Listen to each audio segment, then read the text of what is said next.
Hello friends and welcome back to IQ booster. Start करते हैं पहले क्वेश्चन के साथ। जिम कॉर्बेट राष्ट्रीय उद्यान ये किस राज्य में है? सही उत्तर है उत्तराखंड। जिम कॉर्बेट राष्ट्रीय उद्यान उत्तराखंड में है। प्राचीन भारत का महान विधि निर्माता कौन है? सही उत्तर है मनु। प्राचीन भारत का महान विधि निर्माता मनु है। अगला प्रश्न है, नर्मदा नदी का उद्गम स्थल कहां पर स्थित है? सही उत्तर है अमरकंटक। अमरकंटक की पहाड़ियों में नर्मदा नदी का उद्गम स्थल है। अगला प्रश्न है, पित्त इसका स्त्रावन किसके द्वारा होता है? सही उत्तर है यकृत। पित्त का स्त्रावन यकृत के द्वारा होता है। अगला प्रश्न है, दुधवा राष्ट्रीय उद्यान कहां पर स्थित है? सही उत्तर है उत्तर प्रदेश। दुधवा राष्ट्रीय उद्यान उत्तर प्रदेश में स्थित है। अगला प्रश्न है, कान्हा किसली राष्ट्रीय उद्यान किस प्रदेश के अंदर है? सही उत्तर है मध्य प्रदेश के अंदर है। कान्हा किसली राष्ट्रीय उद्यान मध्य प्रदेश में है। अगला प्रश्न है, कावेरी नदी का उद्गम स्थल कहां पर है? सही उत्तर है ब्रह्मगिरी पहाड़ियों में। ब्रह्मगिरी पहाड़ियों से कावेरी नदी निकलती है।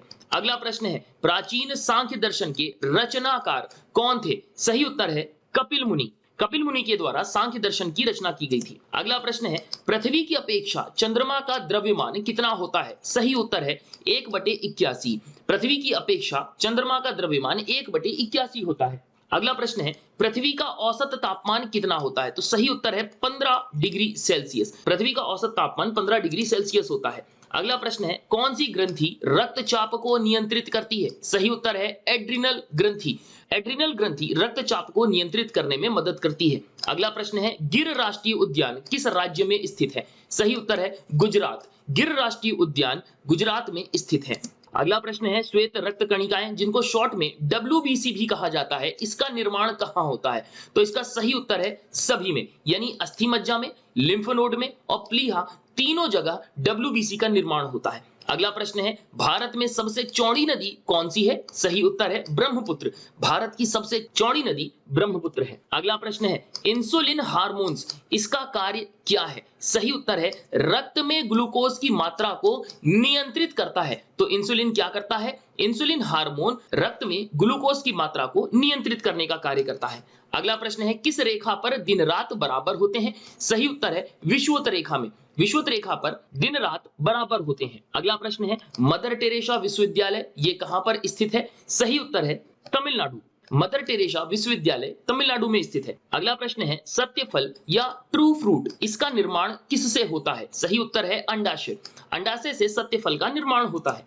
अगला प्रश्न है, असत्य फल इसका निर्माण किसके द्वारा होता है? सही उत्तर है सभी के द्वारा, यानी अंडाशय, जायंग और पुंकेसर तीनों के द्वारा असत्य फल का निर्माण होता है। अगला प्रश्न है, हुंड्रू जलप्रपात ये जलप्रपात किस नदी पर है? सही उत्तर है सुवर्ण रेखा। हुंड्रू जलप्रपात सुवर्ण रेखा पर है। अगला प्रश्न है, अवध का अंतिम नवाब कौन था? सही उत्तर है वाजिद अली शाह। वाजिद अली शाह अवध का अंतिम नवाब था। अगला प्रश्न है, शरीर की सबसे बड़ी ग्रंथि कौन सी है? सही उत्तर है यकृत। शरीर की सबसे बड़ी ग्रंथि यकृत यानी लीवर है। अगला प्रश्न है, मौन घाटी साइलेंट वैली ये कहां पर है, किस राज्य में है? सही उत्तर है केरल।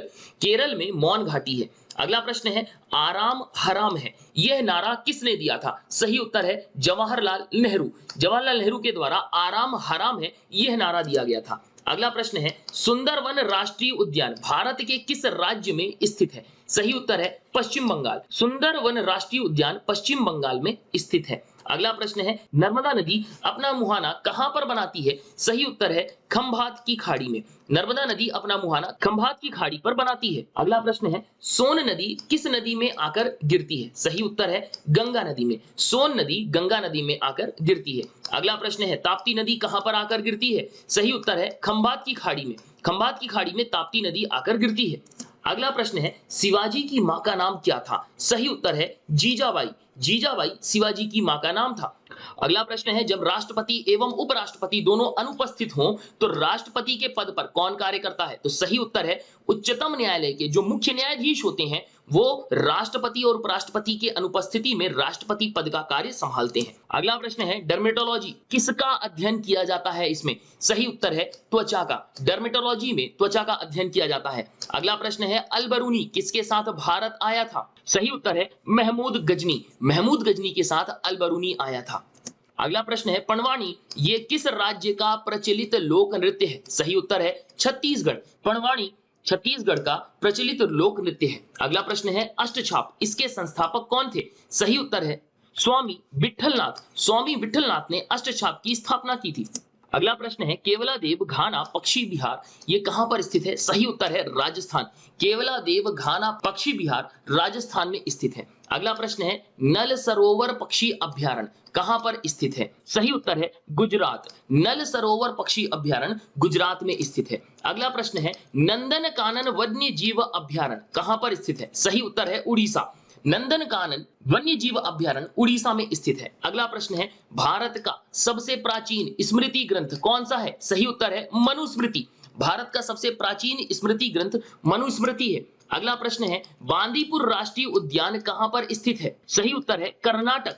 बांदीपुर राष्ट्रीय उद्यान कर्नाटक में स्थित है। अगला प्रश्न है झेलम नदी का उद्गम स्थल कहां पर है? सही उत्तर है यह शेषनाग झील से निकलती है। झेलम नदी का उद्गम स्थल है शेषनाग झील। अगला प्रश्न है मानस वन्य जीव अभ्यारण्य कहां पर स्थित है? सही उत्तर है असम।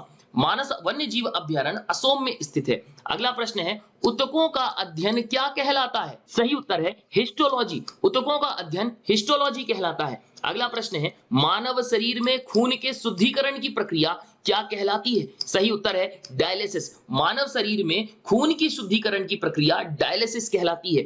अगला प्रश्न है नेपोलियन बोनापार्ट ये किस देश का निवासी था? सही उत्तर है फ्रांस का। नेपोलियन बोनापार्ट फ्रांस का निवासी था। अगला प्रश्न है यामा के लेखक कौन है? सही उत्तर है महादेवी वर्मा। महादेवी वर्मा ने यामा नामक कृति की रचना की थी। स्टैटिक जीके के अलावा यदि आप करंट का जीके देखना चाहते हैं तो उसके लिए डिस्क्रिप्शन बॉक्स में जाएं, वहां पर आपको एक लिंक मिल जाएगी, उसमें क्लिक करें, आपको डे बाय डे हर रोज की करंट अफेयर्स की वीडियो मिल जाएंगी। ये वीडियो यदि आपको पसंद आई है तो लाइक जरूर करें, ज्यादा से ज्यादा शेयर करें और चैनल को अभी तक आपने सब्सक्राइब नहीं किया है तो सब्सक्राइब जरूर कर लें। सो इस वीडियो को मैं यहीं एंड करता हूं। गुड डे, गुड बाय, जय हिंद।